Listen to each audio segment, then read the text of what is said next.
It was soon to be his birthday. They lived pretty far back in there. They didn't have much, but they were happy. He and his mama and his sister lived together in the woods near a rambling little stream, and they had dogs. She came to him of a day and said, "Your birthday's coming up, son. Your papa's not going to get back in time, but he wishes you well, and he might bring some little pretty or something for you to play with when he comes back. But the day is soon. Matter of fact, it's tomorrow. So I just thought I'd ask you if there's maybe something special you'd like me to fix for breakfast in the morning, and when you get up, it'll be ready. You and your sister can come down and have a little bite, and then we'll talk about the day." Well, he allowed that he would really be just tickled if he could have pancakes and blueberries. And sure enough, he could smell them the next morning. So down they were at the kitchen table, and breakfast was all done, and he'd eat one plate after another. And she said, "Is there anything I can do to help make this day special for you?" And he looked at his sister and looked back at her. He said, "Well, we'd like to go down to the mossy place in the creek, and it's going to be a hot summer day, and we'd like to go down there and play, and just me and her." Well, she looked at him. They'd never gone down there by themselves, and it wasn't very far. And the little old creek, it was just piddling. It wasn't mostly ever deeper than your knees, even on those young'uns. So she thought, well, he's old enough, and his sister, well, she just decided that she would let him. They were overjoyed. Well, while they were fixing to get ready to go, she put together a little basket for the two of them to have a little bit of something to eat when it got to be the middle of the day. And in that, she'd put a little tiny cake that she hadn't told them about, turned a bowl upside down and put it in the bottom of the basket with the bowl covering it up, and a little old-fashioned kitchen match, big old wooden stick match, and a little piece of sulfur stick.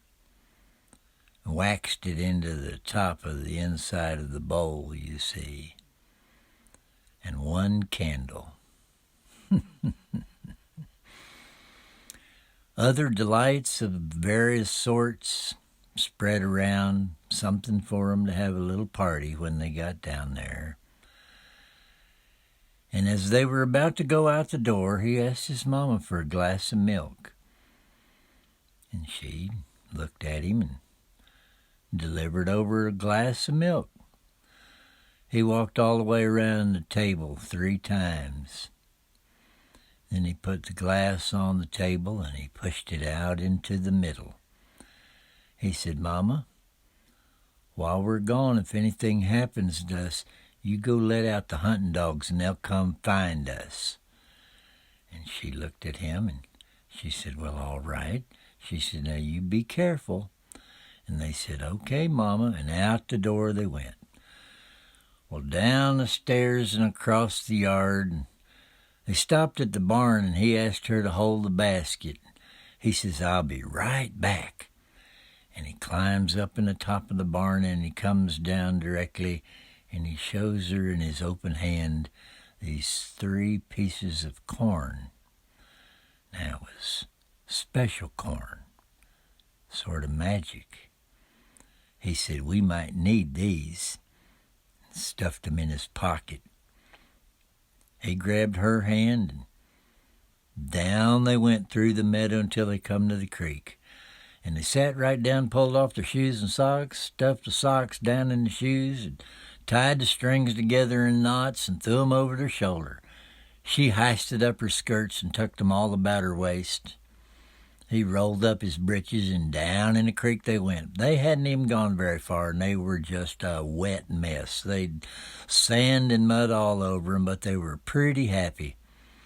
And when they got to the mossy spot, oh, it was all shady. There's a great big old willow that just come right over and shaded it and made it so nice. You see, it was a bend in the creek, for there was a big old flat rock that come right down, and it was so close to the water level that it would take in water. And slowly over the years, the moss had grown down, and it covered it with as thick a moss as ever you saw, nicer than any carpet you ever laid on. Well, they set the basket down right in the middle of it, and they played around in the creek for just the longest. And up and down they went. Even sat down in it a time or two, and soaking wet they were. They finally decided to see what was in that basket and have a little something to eat. Well, whenever they opened it up, there was just the one delight after another. And then down in the bottom, of course, they discovered that little bowl. And when they uncovered the little cake, she decided, well, it's your birthday, so I'm going to light this, and you can make a wish. And so they did that, and in just a little while, the whole thing was gone. They'd eat everything in the basket, including the whole cake, because it was just little, but it was all gone. Well, he says, I want to play hide and go find me, and you're going to count to 10, and I'm going to go hide. And he started to jump up, and she looked all despondent, and he says, what's the matter? She says, you know I can't count to 10. So he says, well, he got 10 rocks, and he put them in front of her. He says, use your fingers. Fold them up one at a time on one hand, and then all the fingers on the other hand. That's 10. And said, you just move each one of those rocks after you do it once, and then after you do it another time, you move another rock. And time you get all the rocks moved, well, I'll be hid, and you can come find me. Well, it took her forever. She was sort of slow, but after she got the hung of it, well, she was going along at a pretty good clip. But he had found a deluxe hiding spot. There was a big old tree. Top had been knocked out of it some years ago, I suppose, by a big storm. Anyway, it was a big enough hole in the base of that tree for him to climb up in there. And he climbed up a little bit, where he could push himself a little to one side and a little to the other and keep himself off the ground. So if she looked in there, she wouldn't even see him, because she'd have to climb in there and look up in order to see him. So as he was holding herself in there, she come by there and looked in, and she went everywhere, and she never could find him, it seemed like. And finally she come back to that old rotten tree, and she was sitting down. He's still up in there, but he couldn't hold that spot forever. And finally he started moving around a little bit, and she heard a little bit of wood. Some old rotten wood was falling down. And she leaned back and looked up in there, and she found him. Well, now it was his turn to count, and she would go hide. So you see, while she was looking for him, she was also figuring out where she would hide. And along, she had discovered a little laurel thicket. It was round, and it had an empty spot in the middle of it where all the leaves had piled up. And great big old laurel leaves, they'll lay there for sometimes years before they start turning into dirt. So it was a nice clean place to be, and right in the middle of all those bushes. And she just run over there when he was counting, and got all in the middle of that, and lay down on the ground and covered herself up with leaves all the way, every bit, including her face, leaving a little tiny space to look out so she could watch and maybe see him coming. Well, he looked high and low, and around and about he went, but she'd made such a mess climbing in there real fast that she left a little tiny bit of a trail. And he noticed that one time when he was walking by those laurels, And he thought, now maybe my sister made this little trail. And he reached in there with his hand under those leaves, and he grabbed her. Well, it was her turn to count, and back and forth they went. And so the day was passing. Now, you know when the sun is shining, and it's a bright day, you can pretty much just track the day by watching the shadows. And you can tell which way's north and south, too, if you ever learn that. So it got cloudy, and they were just playing hide and go find me. And they hadn't really watched which way they were going. And she said, it's getting in on maybe dark in a little while. I think we ought to go home. What do you think? He said, well, okay. And they were talking, maybe they'd left something in the basket. And she said, no, it's all gone. That basket's empty, and we just left it sitting there. And they thought they were going back to the mossy place.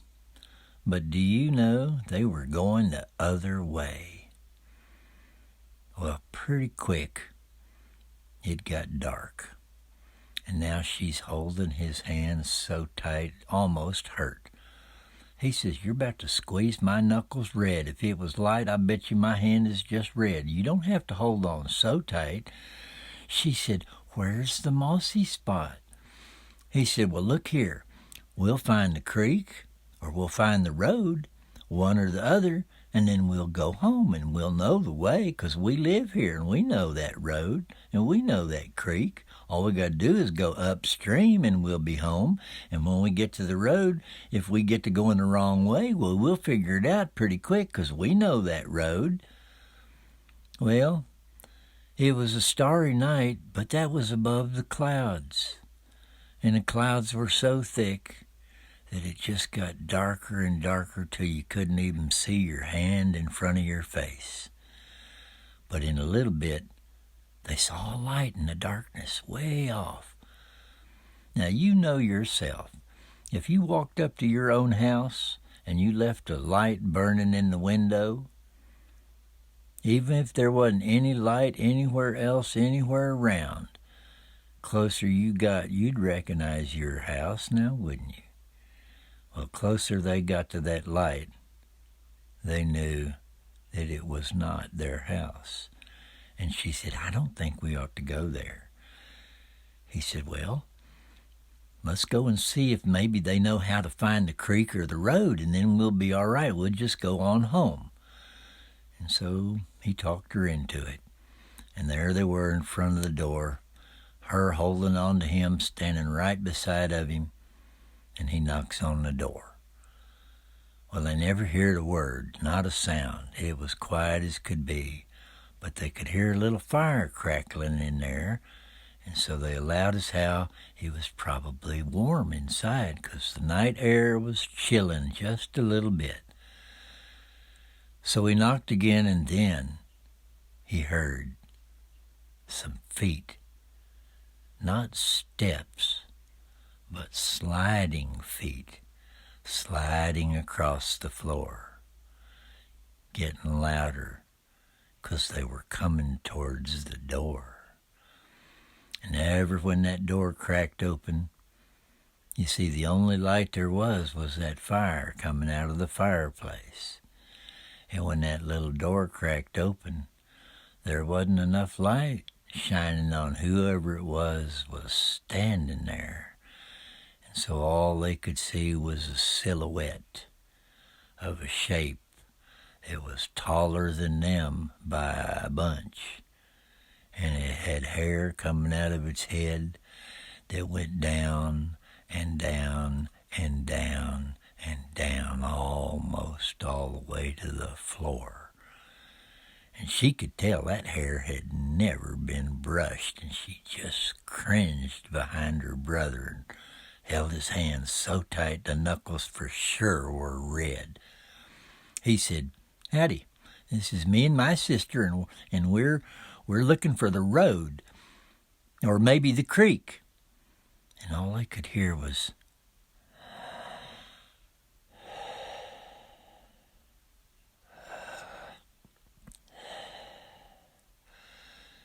He says, I'm strong. I could maybe bust some wood or haul some water. Reckon you could let us just maybe curl up in the corner and stay the night? Oh, she heard that and she squeezed his hand so tight, just almost made him cry out. And all they could hear was, he says, well, I'm sorry to be bothering you, and I guess we'll go now. And she started pushing the door open. All that hair, now they could see because the light was reflecting off the walls and the door. They could see it was a woman. And she had a nose that come out of her face and went down and out and down and out like stair steps. She had great old big eyes, but instead of a little round dot in the middle, like you and me, her eyes had little slits in them, like a snake. And she says, come in, children, and sit there by the fire. I'll give you something to eat. Well, they walked in the door and sort of stood way to the side, and they could see the fire, and there was something over there that looked like it was cooking, and time they looked back at her, the door was closed, and she was bolting one bolt after another higher than they could reach.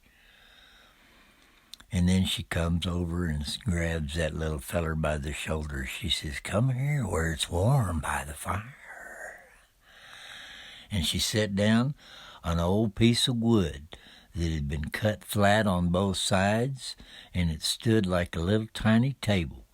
And she put two more little pieces of wood on either side of it like it was chairs for them to sit on. And she reached down that big old pot, and she got something out with a spoon, and she put two little bowls on that stump and put two spoons there right beside him. She says, eat. And then she started sliding her feet, taking herself over into the corner. And she sat down in an old rocking chair and started rocking back and forth. Well, it was pretty warm by the fire. She'd left them alone, and they sat down and they looked at what was in the bowl, and she says, that looks nasty. Now, he stuck his finger in it and tasted it. He said, it's not too bad. And she tasted it, and they were about hungry enough that, well, they just ate every little bit of what was in those two bowls. And they'd hardly finished the last little bite, and she got up and come out of that rocking chair right toward them. And she grabs that little feller by the shoulder. She says, you come with me. I'll show you where you can sleep. Well, the sister wasn't about to let him go anywhere without her, and she just trailed right along. They went over in another corner, and she pointed towards the wall, and there was a ladder nailed right to the wall.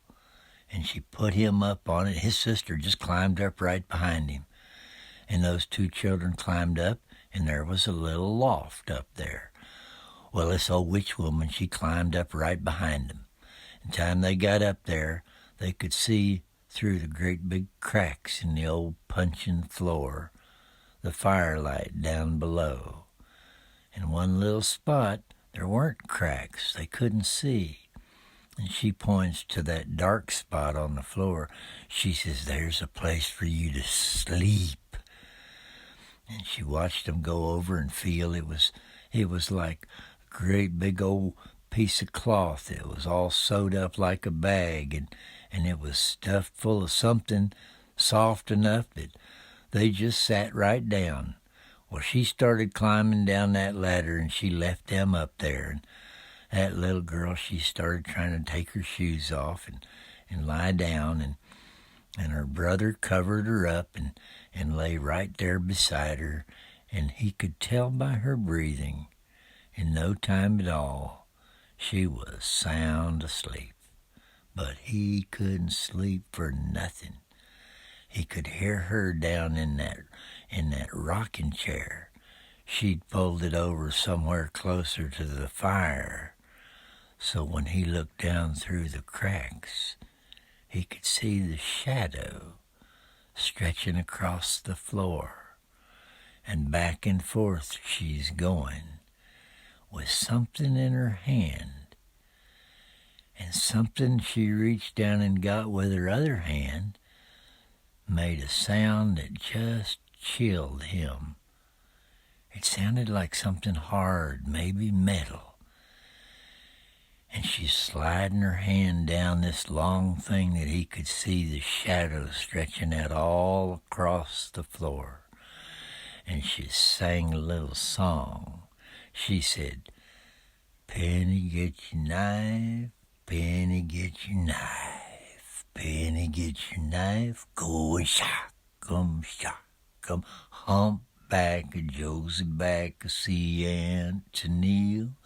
Your mama and your daddy told me so, see so, told me so, tam-a-ram-a-ram." And she took her thumb, he could see her, shadow. She took her thumb and went all down the edge of it with her thumb. And then she got up out of that rocking chair and she started climbing up the ladder. She walked over to the edge of that dark spot in the floor right over their bed, and she said, "Children, are you asleep?" And that little feller, he says, "I can't sleep." Oh, it surprised her. She jumped back, and he could see the light catching a little bit of that thing she was holding, and he could tell it was metal. It was a great old long sword of a knife. She says, "You go to sleep like good little children." And she started to climb back down that ladder, and she sat in her rocking chair and started back again, singing, "Penny, get your knife, Penny, get your knife, Penny, get your knife, go and shark 'em, shark. Humpback, Josie back, see Aunt Neil. Your mama and your daddy told me so, see so, told you so, tam-a-ram-a-ram."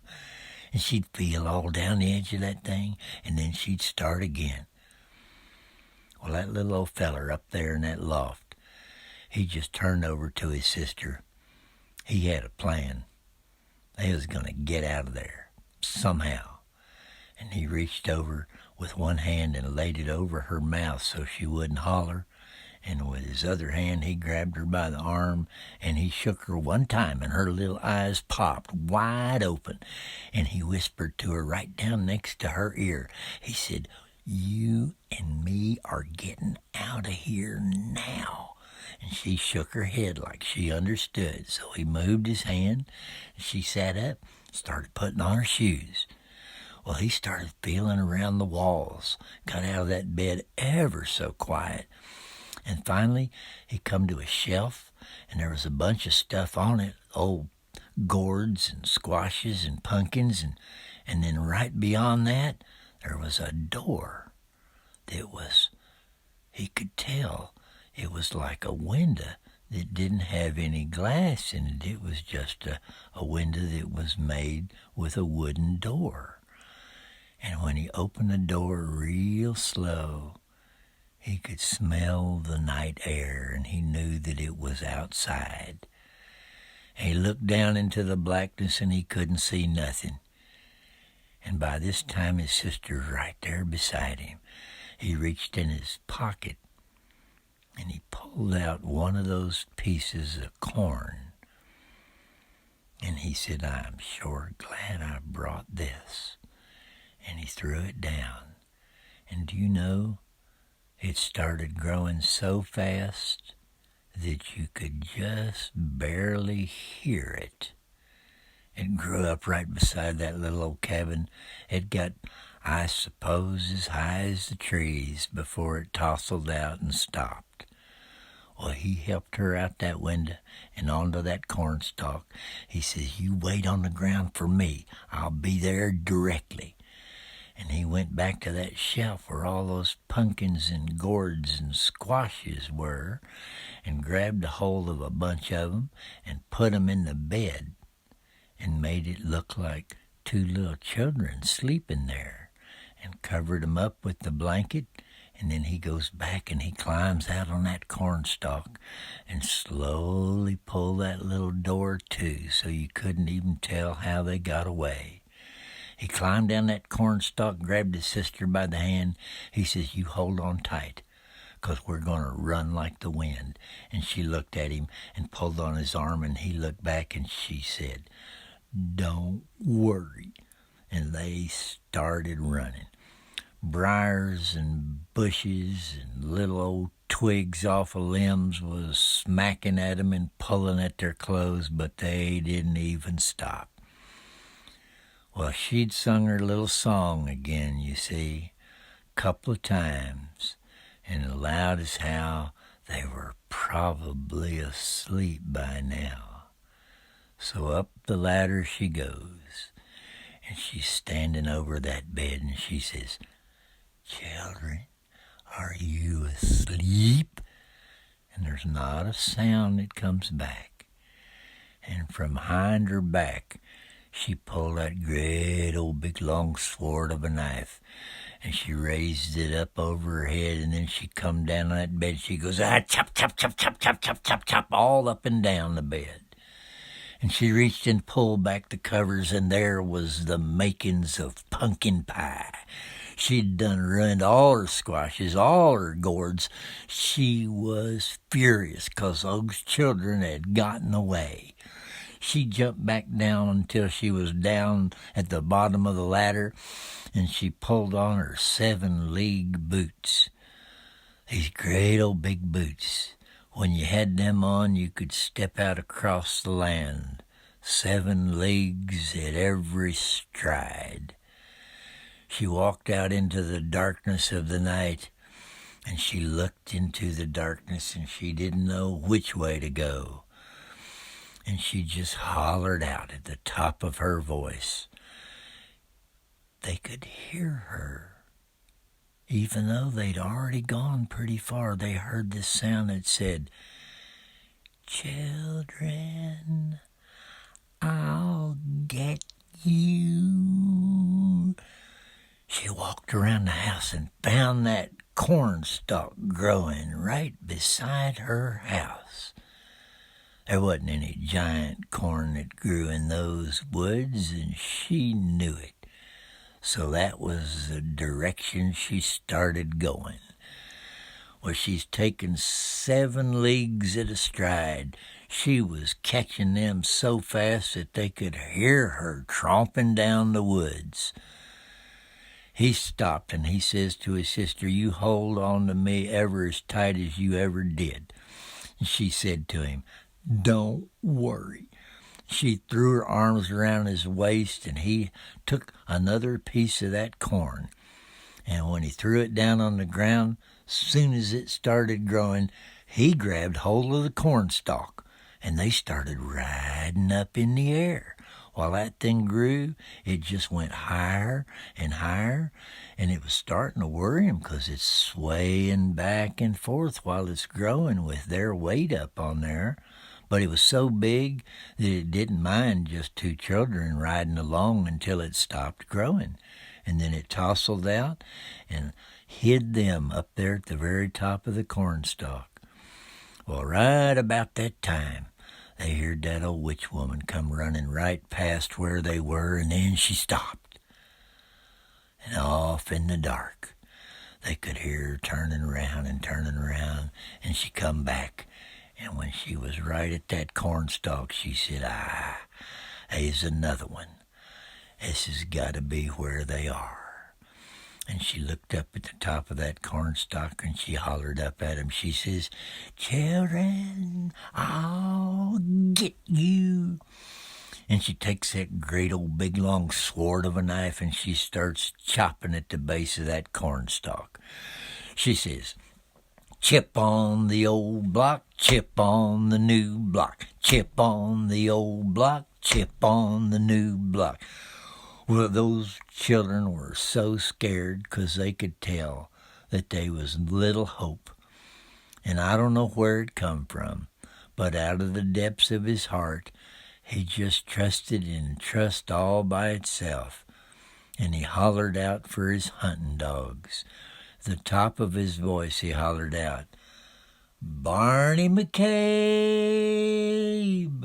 and Doodle-I-Doo, Sue boy, your master's calling you. Chip on the old block, chip on the new block, chip on the old block. Down at the bottom, that's all she's doing is chopping away, and up at the top, that feller's singing out again, Barney McCabe. Well, all the way back at home, where their mama was, it was just now starting to get daylight. And she'd been down to the Mossy place, and she couldn't find him, and she'd been calling for him, and she'd gone back home, and she'd gone there again, and she hardly knew what to do. But now it's getting light. She thought, well, I'll go in the house and wash my face and go look some more. And when she opened the door and come in her little cabin there was the glass of milk sitting on the table, and it blood red. Well, she run back out, and she turned the pin on that gate, and she let those hunting dogs loose. But they were already carrying on, like as how somehow they knew. She never heard them, but maybe the dogs did, 'cause they took off right straight for the creek, just as fast as they could go in no time at all. Not only were they out of sight, but in just a little bit she couldn't even hear 'em. Well, back in the woods, that old witch woman, she knew that she was right. She'd backed off a little bit, and she saw 'em up there. Well, just a little tiny bit of that singing and that chopping, and this old cornstalk is about to come down. Well, she could see that wherever it fell, those children way out on the end of it, she's going to have to run over a little bit. And she ran a little ways and a little more, and as it started to come down, there she was on the ground, swinging that old sword of a knife around, saying, Children, I'll get you. And he pulled out that last piece of corn he had, and she was in such a frenzy that she didn't even see it land on the ground right behind where she was standing. And he says to his sister, You hold on to me ever as tight as you ever did. And she said, Don't worry. And they jumped onto the new cornstalk, and they made it. And they started riding up until it stopped, and it tousled out. And that old witch woman, she had started hacking before it even stopped growing. So there's all these little notches all up and down it.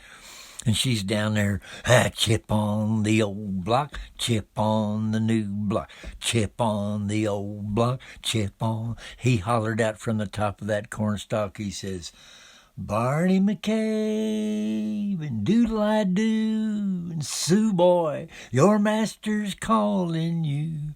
Well, those dogs heard him, and they come running right up to the base of that cornstalk, and they allowed us how those children must be up there. And Barney McCabe was the first one to get there, and he just sailed up through the air. She never even saw him coming, and he landed with his 2 feet square in her back and knocked her to the ground. And that old sword of a knife went sailing end over end out through the woods, and everywhere it landed, it was never found again. And Doodly-Doo was the next one to get there, and with his hate burning in his eyes and his teeth bared, he just ripped her up one side and down the other. And Sue boy come up and just dug a hole through the middle of her and ripped her heart out and ate it in one bite. And by that time, those children had come down that cornstalk using all those little hacks for little feet and handholds till they got all the way to the ground. And when they got to the ground, they were never so happy to see those dogs in their life. And they were just twisting this way and that, wagging their tails. And he says, Home, home, boys. and Barney McCabe struck out in the lead. Knowing the way back, they just trusted those dogs, and here they went. And after a while, they come to the creek. Now, this is a little bit surprise to them to discover a bridge. They didn't know of any bridge that crossed that creek. But they took that bridge, and they crossed that bridge, and then that bridge bent. And that was the way the story went. What about that?